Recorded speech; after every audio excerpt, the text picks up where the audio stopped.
but it's the same. It's just taking a step out. Instead of picking your rangefinder off your bino pouch and checking it and then changing your sight and then drawing back, with this, you're doing it right from draw. So from full draw, you can just keep getting ranges. And then you can also hit it once and then a second time, and you'll get pins. So you get 20 to 80. Nice. Yeah. So even if you so then all your pins would come up based on that. But if you just want an accurate range, you get that one button press, and it'll give you exact range. And, it's based on everything is compensated into the sight itself. So angle compensation is built into the sight itself.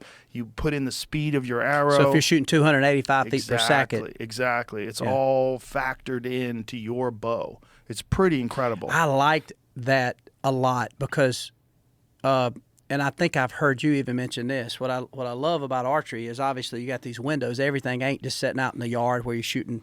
Right. You're shooting through the woods, especially if you're out there elk hunting. You got these windows, and there was a sight years ago that I remember, and it worked in theory great, but it wasn't like the range or the Garmin, but they had these fiber optics that were glued to the middle of a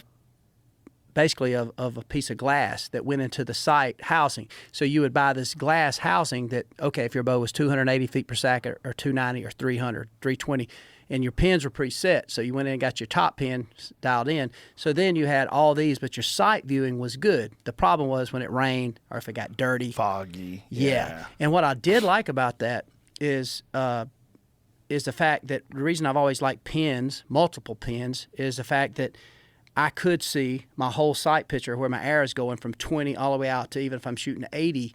In this case, most of my sights I set up from, say, 20 to 60 or 20 to 70. I try to put as many pins on my sight as I can. A lot of people don't like it because they think it's clutter, but once I've mentally got used to it, if I range a bull, say 65, when I pull back, without having doing any other calculations, I'm putting my 60-yard pin on that bull. It's in the clear, and then quickly, now it's like a memory of going back, and I quickly go back up to my 20-yard pin, and I'm looking all the way down through and estimating, is this arrow going to arc through? But basically from 20 all the way out to my desired where I want to hit, I can see the arc of my arrow based on my pin set good. So if there's a gap in the trees, I know the gap, you're going to be able to get but right I know in if there.